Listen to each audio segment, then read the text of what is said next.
Welcome to Legacy IAS Academy. Today we are going to discuss about Raja Ram Mohan Rai. The reason we are discussing about Raja Ram Mohan Rai is because today is very special day. We are celebrating 250th birth anniversary. So in this particular video we are going to discuss about early life and late life of Raja Ram Mohan Rai and what are his important contributions and what are his important contribution as far as the socio-economic reforms in the early period of India is concerned. So first of all, the background in which we are discussing about Raja Ram Mohan Rai is he has made a lot of contribution in the socio-economic reforms, socio-political reforms of India, but mostly he is very well known and remembered for his fight regarding the women's right. He fought for women's right, especially at the time when the country was in the era or suffering from harsh societal norms and traditions that also included the practice of sati. Sati was the practice where after the death of a husband, the women were burned alive along with the funeral pyre of the husband. Due to his contribution in various reforms in the earlier era of India, he is also known as the father of Indian Renaissance because he had made a very stellar effort, stellar contribution in bringing sea change in the Indian society when the Indian society was very orthodox in nature. And that is why if we compare and talk about all other socio-religious reformers of his period or even people who came later to him, he still has a pioneer status. So let us first of all talk about the early life of Raja Ram Mohan Rai. As far as his birth is concerned, he was born in year 1772 in the Radhanagar district of erstwhile Bengal Presidency.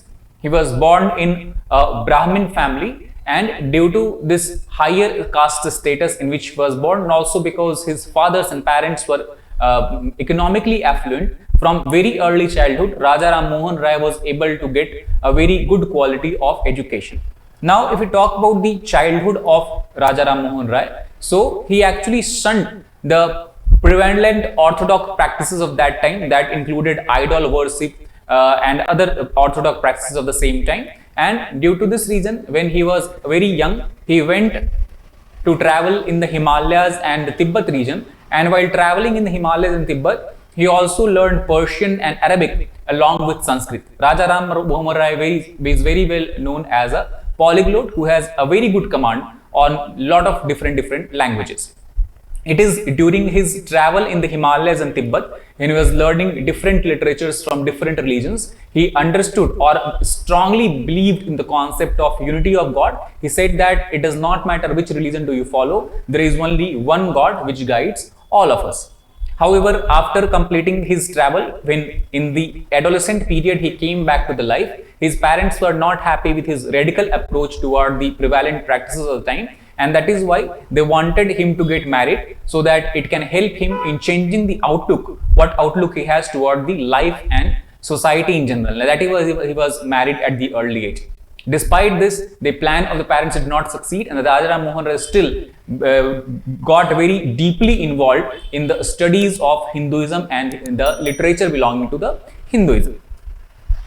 Further, when his father died in 1803, in 1809 he moved back to Kolkata and he was living in the Murshidabad region of Kolkata. It was in this time when he published his first book that is called as Tuhfat al-Muwahhiddin, or English translation can be a gift to monotheism, because he was a very firm believer in monotheistic religious practices. At the same time, his other contribution in literature has been 7 years later in 1816, he wrote a very important book that is called as Translation of an Abridgment of Vedanta Sar, because he was very much attracted by the Vedantic philosophy of Hindu religion. Then 4 years later in 1820, when he read about the New Testament, the Bible, he also wrote another book that is called as Precepts of Jesus. So these were three very important works as far as the literature is concerned. Apart from this, when he was undergoing the studies through all these religious books of different religions, he came to learn different languages, and that is why he was a polyglot. The major languages in which he has very good command was English, Arabic, Sanskrit as well as Persian. And it is this exposure to the literature and culture of each of these languages that bred him in a skepticism toward religious dogmas and social structure that was prevalent not only in the Hindu society but all across the world. Especially when he has this first-hand experience of sati in his house, because his sister-in-law was became a victim of sati pratha as his elder brother died, and it was a wound seeing his sister-in-law being burned on a funeral pyre alive. It was this wound that stayed with him for a longer period of time, and mainly it is believed that it is this experience of his life that made him very chafed or very strongly against the practices such as sati. And he made a very important contribution with the Ishwar Chandra Vidyasagar, and it is due to his important contribution and his important stand, we can say, that sati pratha was finally outlawed by William Bentinck in year 1829. Further, the next development happened when it was also when he was coming of age, when he was becoming adult. At the same time, Mughal emperor or Mughal dynasty was falling through, and East India Company was increasing its assertiveness over the Indian territory as a whole. And when East India Company was strengthening its foothold, it is during this time he came across he actually developed the appetite for philosophy and theology, and especially the Western philosophy. However, he also kept on studying in detail about the Vedas and the Upanishads. At the same time, as we discussed, he also read studiously the religious text of Islam and Christianity. So, because of all these diverse studies and his understanding from his everyday experience of the Hindu life or the life around him, he developed certain ideology. So, what was the ideology that was driving Raja Ram Mohan Rai? So, first of all, as compared to his peers and other people around him, he was much more rationalistic in nature. So, he followed the principles of rationalism, and also he tackled every matter or every issue with a kind of modern scientific approach. This is something that he was highly influenced by the Western philosophy that led him to inculcation of these kind of values. Further, he was also a very big proponent of social equality, and that is why he did not wanted to differentiate among people on the basis of caste, religion or gender. Third, since he studied Islamic text also, he was a very strong proponent of Islamic monotheism, and we can say he was very attracted by Islamic monotheism. At the same time, he used to criticize the Trinitarianism of Christianity and the polytheism of Hinduism, because he believed that monotheism is the right path. At the same time, he was also a strong proponent of Vedantic philosophy, and he wanted to take the Hindu religion to the period when Vedantic philosophy was very much followed. That means you can see early Vedic period where social equality was much more prevalent, when the status of women was much more higher. And that is why he basically Subhash Chandra Bose actually, while talking about Raja Ram Mohan Rai, has clearly said that he was not against religion, he was not against the religious practices of Hinduism, but he was against all the bad things that has creeped up into the Hindu religion. It is due to this reason he was also, as we discussed, was a strong proponent of women's right, and he fought strongly for abolition of sati, for the women's education, for ending or abolition of dowry, and all the same time for increasing or alleviating the status of widows in the society. And it is due to this outlook and this philosophy, this ideology, that has given him a status of first among the liberals of India. Now, once he has developed this ideology, he started working practically and tried to brought reforms in various parts of society. So, the first important reforms which he asserted was in the religious sphere of Hinduism. In this direction, the first effort he made was in year 1814, where he had developed Atmiya Sabha. Atmiya Sabha basically was developed to fight against the evils such as idolatry, caste rigidities, as well as meaningless rituals and other social ills that were prevalent in the Hinduism at that time.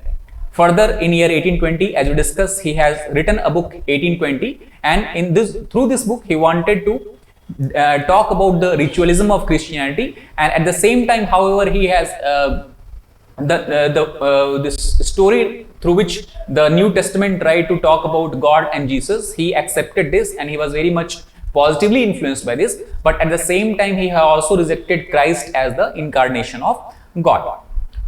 Then the next book that he has written very early time, he is called as Tuhfat ul Muwahideen, And through this book, he wanted to expose the irrational religious beliefs and corrupt practices, especially the priestly class that used to have in the Hindu religion, as well as he was strongly against the belief such in the revelations, prophets, miracles, and all. He wanted to study religion also from a rationalistic point of view. Then the next reform which he asserted is in the social sphere, and for this he established an organization that is called as Brahma Sabha in 1828. This Brahma Sabha has further been rechristened at Brahma Samaj in later.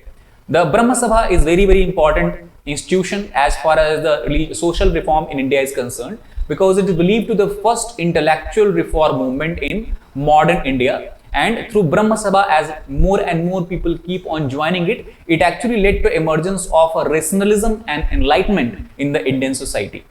Further, as we discussed, he was very strongly against the Sati Pratha. He led, along with the Iswar Chandra Vidyasagar, he campaigned and led to finally abolition of Sati, and also led to passage of a law that allowed widow remarriage that was earlier prohibited as per the societal practices. Further, he also has played a very important role in ensuring that the child marriage does not occur, in increasing the literacy of women by instituting a lot of different institutes and school. And also he fought for the degraded state of widows, and for that he demanded the right of inheritance and property for women from the British government. As far as the educational reforms is concerned, the first effort he made was in year 1816 in the city of Kolkata, when he established an English school. And this English school was very different from the earlier schools that were present there, because these early schools largely were imparting a knowledge that were rooted in the tradition. However, his English school used to provide knowledge that was rooted in mechanics and Voltaire's philosophy. So we can say it was a kind of modernized school or modern school as compared to other schools. Further, next year in 1817, when David Hare wanted to establish Hindu college in Kolkata, he played a very important role and helped David Hare in establishing of this college. Right now, this college also exists. However, this college today is known by the name of Presidency College, Presidency University. Further, in year 1825, Rajaram Mohan Rai has led to development of a Vedanta college. As we discussed before, he was very much influenced by the Vedantic philosophy of Hinduism, and through Vedanta college he wanted to impart Indian learning along with molding it the Western social and physical sciences. So Vedanta college was neither a traditional college, nor a modern college. It was a blend of Indian tradition along with the Western social and physical sciences. Thus, the main objective of Vedanta college is to impart such knowledge through which people are able to understand their culture, but at the same time they have a practical knowledge which they can apply in their daily life as well. Not only educational reform, he also had played a very stellar role in economic and political reforms. For example, he fought for the civil liberties of Indian citizens, because he was very much appreciated the benefits that the British constitutional government system had for its citizens. And since India before British was rooted in a dynastic rule, a kind of, we can say, rule under the different dynasties, especially Mughal dynasty. So he wanted to extend the benefits of constitutional government system to Indian people, and for this he actually has appealed to British government both in India as well as London several times. He was valiantly supporting press freedom at the time when a lot of laws and rules were brought of British to curb the freedom of speech, and for this he made contribution by publishing several newspapers as well as magazines. The most important one of them is 1821. He published the Brahmanical magazine. Then in same year he also published Samvad Comedy, and he also published a weekly newspaper which was in the Persian language, that is called as Mirat-ul-Akbar. Not only that, he also wanted to have administrative reform as far as civil services system of India is concerned, and for that, since there was a lot of discrimination between the British officers and the Indian officers, he basically wanted to have an Indianization of superior services. That means the Indian citizens were not able to have any position that was higher than certain rank, and that is why he said that all superior services should also be Indianized. And not only that, he also advocated the separation of executive from the judiciary, so that the laws can be upheld, the rule of law can be upheld. So this was his major contribution in various spheres of life of India. Due to his contribution, he has been given several titles by eminent personalities. The most important of them, by which we also call him today, is Raja. Raja was not his actual name, it was a title that was bestowed upon him by the titular Mughal emperor. The title of Raja was bestowed upon him by the Mughal emperor when he went to England to present the grievances of Mughal emperor to the British king. Similarly, Rabindranath Tagore has called him Bharat Pathik. Why he called him Bharat Pathik? Because Rabindranath Tagore has said that the personalities of Ram Mohan Roy was such that he combined the spirit of Indian civilization, Indic civilization, its spirit of pluralism, that means respect for all the religions, all different people coming from diverse backgrounds, the spirit of tolerance and the cosmic respect for all forms of life without discrimination.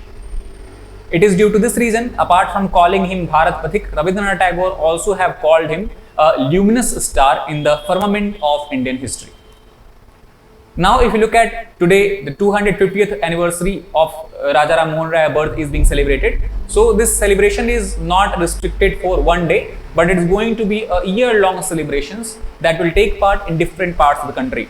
As far as the central government is concerned, the government is planning to unveil a statue at Raja Ram Mohan Roy Library Foundation, Salt Lake by G.K. Reddy, who is Minister of Culture, Tourism and Development of Northeastern region. Similarly, the West Bengal government is trying to repair or has participated in repair of Roy's ancestral house in Radhanagar, and they are planning to award it as a heritage, confer it a heritage status to it. The third is the Sadharan Brahma Samaj of Kolkata. They are planning to organize a 3-day inaugural program in which different eminent personalities will participate.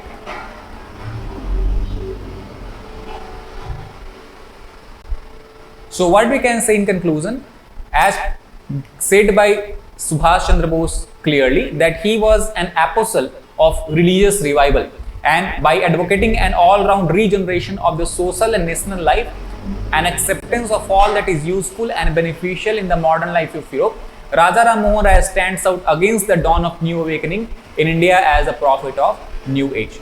So that is all about Raja Ram Mohan Roy and his contribution. Thank you very much.